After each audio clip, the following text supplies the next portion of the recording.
Hello there, everyone. My name is Daniel, and today we're gonna tie a pike fly.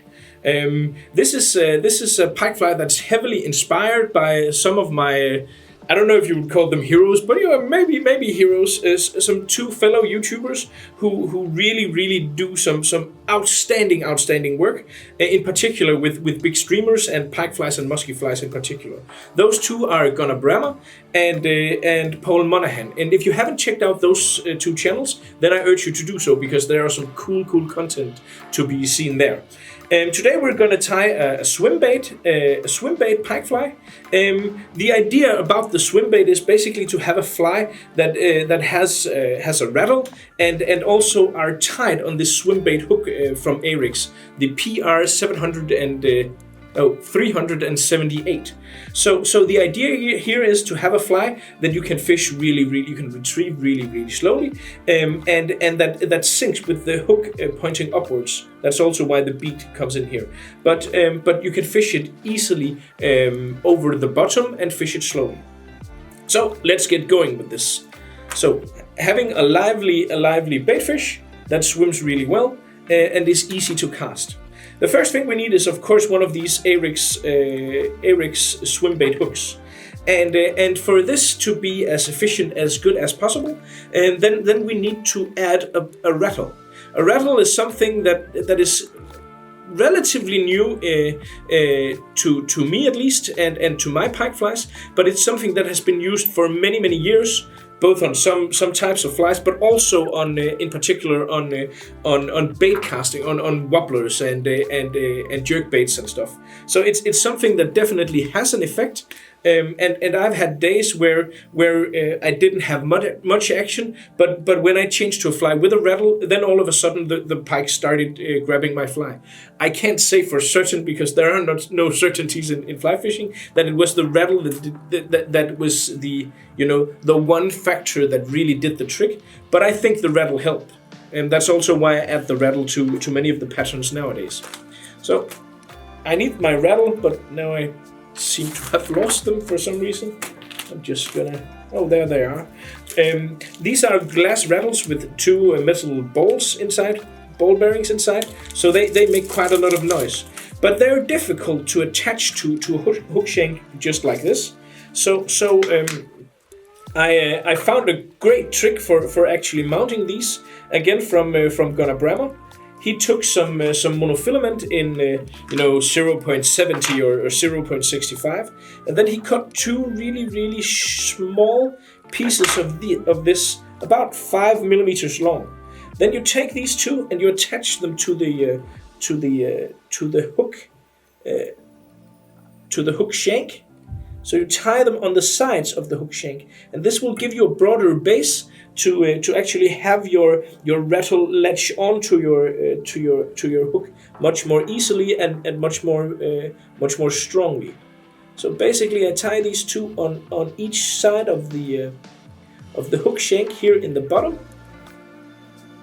kind of giving the fly a keel. So you can see here they are making the base of which to rest my rattle on. They're making that base broader. Then I take my glass bead here, my glass rattle, and then simply just apply some tying thread on top of here. And remember to apply some pressure. The tying thread I'm using here is a Vevus GSP thread in white in 100D. There we go. Then I'm gonna make a wood finish just on top of this. And as you will see, the rattle is really sturdy. It's really sticking on there easily and without all the hassle of that this normally costs. I'm gonna take some Sabagap just to make sure that it really sticks on there, and also to make the point of where I tied this down more immune to teeth and stuff. So that was, the beginning of this. And this, of course, will add some weight to the fly. It will make it sink slightly faster, but it will also make the fly fish the right way in the water, because it's kind of like, a keel. You have all the weight on the bottom of the fly. And I take my tying thread and just attach it to where we're going to tie the actual fly. And then here it's important to have a good and sound base of tying thread here. So I'm gonna wrap it a couple of times back and forth. Gonna leave a small amount of space to the actual bend there, and then I'm gonna tie in the first material.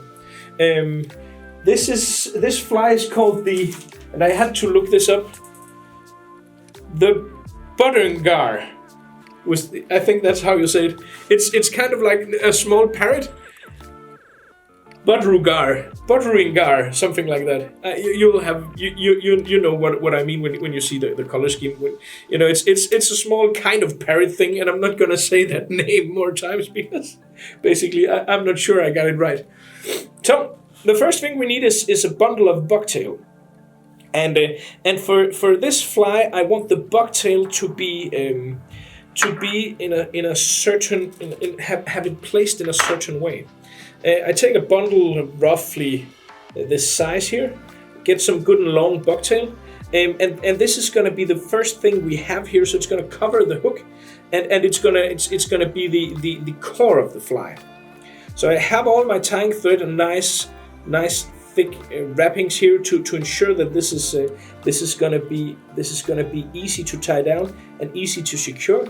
And then I try to get the bucktail all the way around the hook shank before I tighten my tying thread.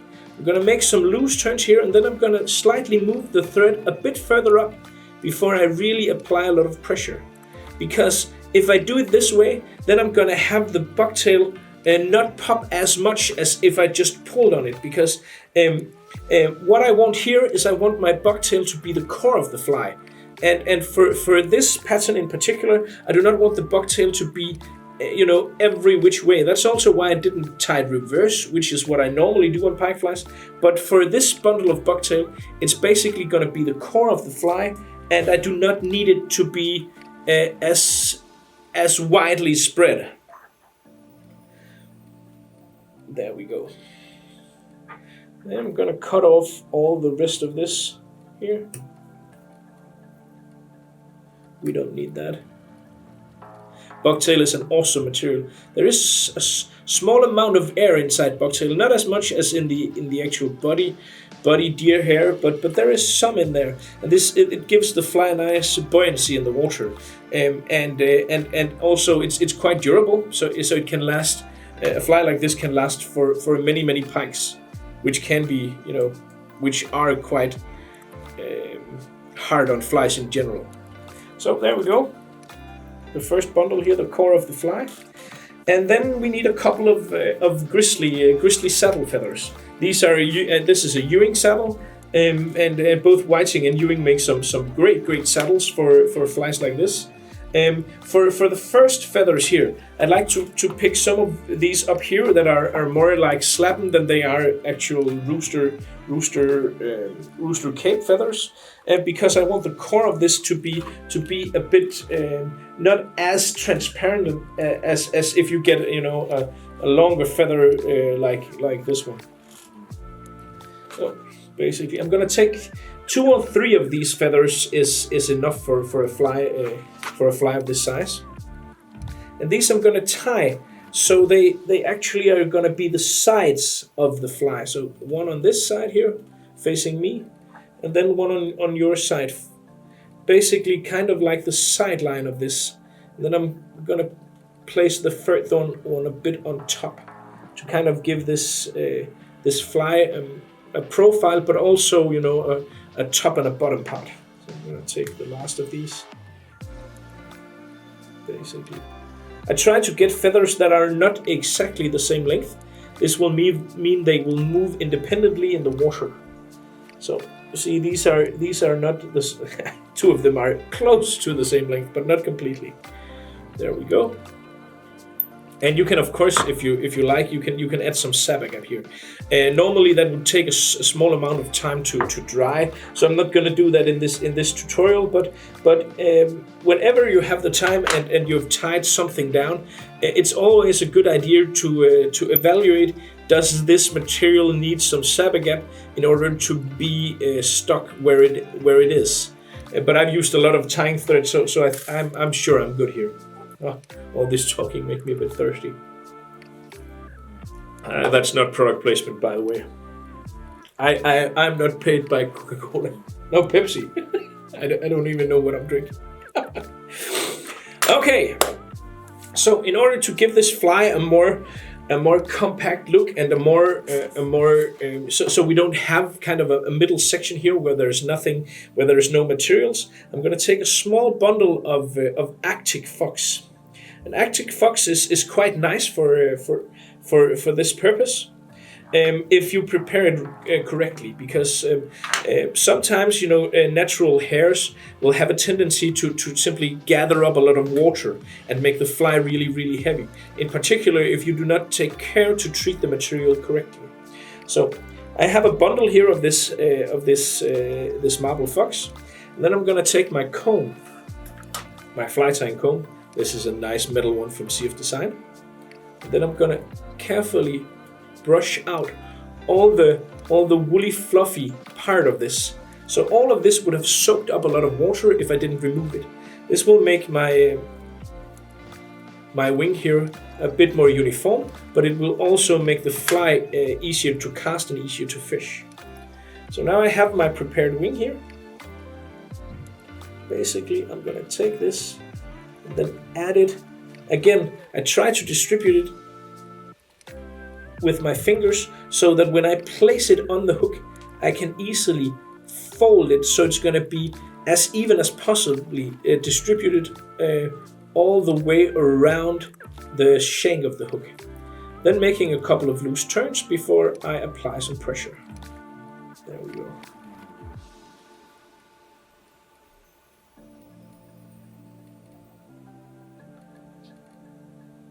There we go. The next stage is to get some of the yellow color inside this pattern here to make it look kind of like the bird. Let's just call it the bird. Budgerigar. I take some big fly fiber in the electric yellow color, but I cut off all the curly part because this fly is not as big as many of the other pike flies I've done throughout the times. But it's still a really, really nice material if you only have the straight fibers here, and these will really, really make the fly pop, adding a lot of UV and a lot of fluorescence to the pattern, but also giving it kind of like a particular glow and hue here in the middle of the pattern. Tying down those. There we go.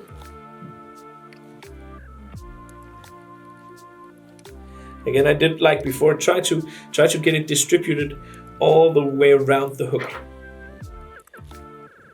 Cut away the left of that material, and then I'm going to take my flash, and for this I'm going to use, because this is not one of, as I said, one of the biggest pike flies out there. I'm not going to use the big Flashaboo Magnum. I'm just going to use some, and this color is Mirage Tinsel in opal. You don't want to overdo this because this flash is really, really powerful when it comes to reflection. So I cut a small bundle out, and then I pull on the individual strands a bit to get not even length of the ends here. And this again is to make sure that every single strand of this will pop and will move in the water, depending on exactly where the water will hit it. If you had just one length, then all of the materials would move at the same time or not at all. So this is to give it a more lifelike appearance and a more lifelike look. If you like the amount you've tied down now, then that's perfect. But if you would like a bit more, you can simply just take the flash that you pointed forwards here, and then basically just turn it around and tie it down once again. This will give it a bit more flash, but it will also make sure that your fly is more durable because you tied down the flash 2 times. There we go. The next thing we need is another bundle of bucktail, but this time in another color. So for this fly to really stand out and get this nice color scheme, I'm gonna take some blue bucktail. And again, basically just try to locate a bundle. Down here you will have the straighter bucktail that are perhaps longer, but also will contain more air. So when you pull tight on the bucktail down here, it will really pop out. But if you take further up the bucktail, you'll get some coarser hairs that has a bit of a crinkle most of the times, and I prefer that for this part of the fly here. So, I'm using my comb here.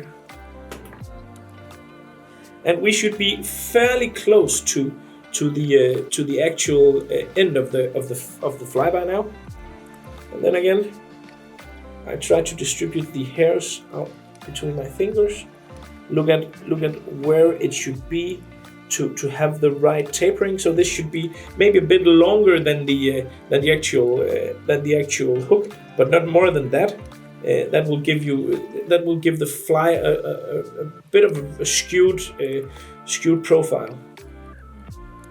Applying some tying thread before I really apply the pressure here. There we go. Again, if I had reverse tied this, then this bucktail bundle would have been just really standing out. And I do not want that. I want the profile of this to be not as big and as broad, because that's how I like the smaller flies like this to be. I'm gonna cut away as much of the bucktail here as needed. There we go.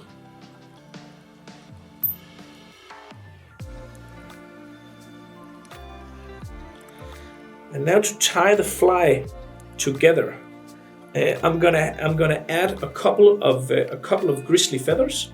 That is not as long. That may be only a bit longer than the actual hook.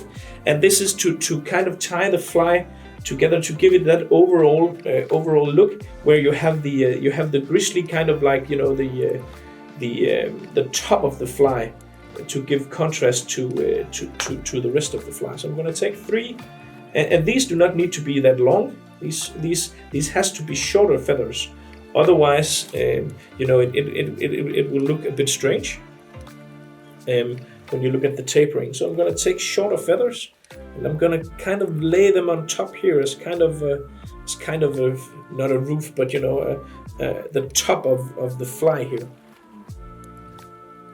to make the color scheme pop, and to give this, you know, the function of this fly having both, you know, a belly and a top of the body here, kind of like all fish. This kind of looks a bit like a mackerel as well, I think. If you had left the yellow out, it would probably have been a good mackerel fly. Maybe I should do one like that for, you know, for tunas and stuff. I would probably tie it on another hook then, if that was the case. This hook is not strong enough for a really big blue water species. Again, applying some tying thread, applying some pressure. There we have it, and you can see how the shorter hackles really taper out nicely into the longer ones, and gives the combination here gives this fly a really particular look. Then we need another bundle of the marble fox for the head of this, and for this I'm going to take a larger bundle. So because we're gonna remove so much of the coarser woolly hairs. Again, I take the bundle here. You can see. Then I hold it. I hold it where I want the length that I want. And then I have all of this, and I take my comb and then brush out all the woolly part of this. You can see.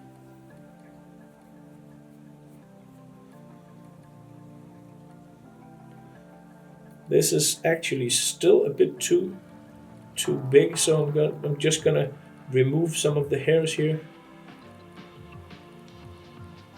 Not that much, but the best way to actually do this yourself is by trial and error. This is something, if you haven't tied any of these flies before, this is something that will come with experience, exactly how much material you need for this to be successful. But about this, I think, is the correct amount. Then again, try to distribute it with your fingers to get it all the way around. And I'm tying this really just behind the eyes here. Just behind the eyes. Then 2 loose turns. Then I apply pressure. Ouch. If you're not used to tying like this, then you're probably gonna snag yourself on the hook there a couple of times. I still do that, even though I've tied quite a lot of these now. Then I fold everything back and then carefully just trim off some of the woolly part of the marble fox that I don't need, without cutting off any of the other materials. That's quite crucial, that you do not, by axe. I did it again. Well, it's nothing compared to pike teeth, but it's quite crucial that you do not cut away, the grisly hackles or anything like that. Then basically just do it with finish here.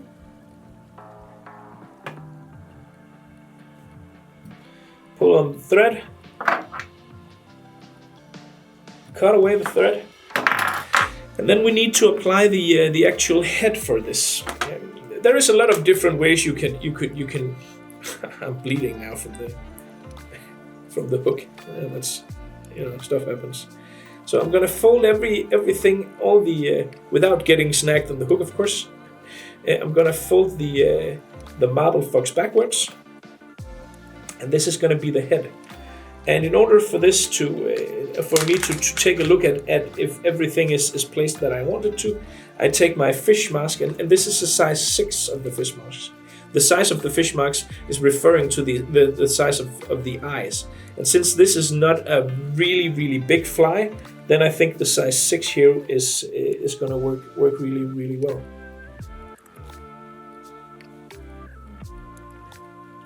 This looks, at least from my side, it looks quite good. It does so from your side as well. That was lucky. Then I'm gonna remove the fish mask. I'm gonna take some sabagap.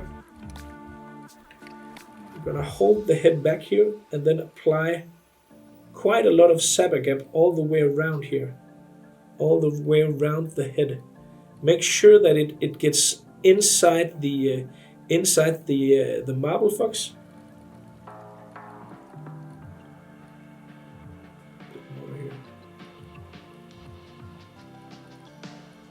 There we go.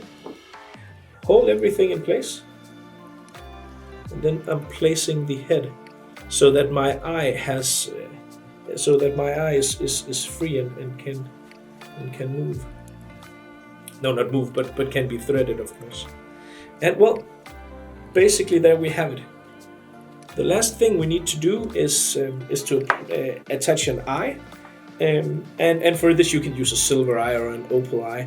Basically, just take some sabagap, apply it to both of the grooves that are on these designed for the eyes. Since sabagap takes a little longer to dry than some other super glues, then basically you can just leave it there for a minute or two, and the eye will be stuck there forever. Remember to when you press down on the eye that you do it with your dubbing needle instead of your finger, because it's very easy to get yourself locked tight into the glued onto your head, and that will make the eye less shiny. It will probably still be a useful fly, but when you've used a lot of time on making everything nice and well, then why not have it as good as could be? Well, basically, there you go. This is the Budgerigar, or however you pronounce that. As I said in the beginning, my name is Daniel, and I run a web shop that's called Nordic Anglers. You can find the full and complete material list to tying this fly and all the other flies on my YouTube channel here. So if you haven't done so, please swing by Nordic Anglers. And if you're a regular customer, then thank you very much. Otherwise, it would mean a lot to me if you would subscribe to the channel. And if you have any questions, just post them in the commentary. And remember to press the like button if you like what you saw. I guess that's it for now. Thank you so much for watching, and I wish you all the best of luck out on the water, and hope you smash a really, really big pike on your next trip. So thank you for watching.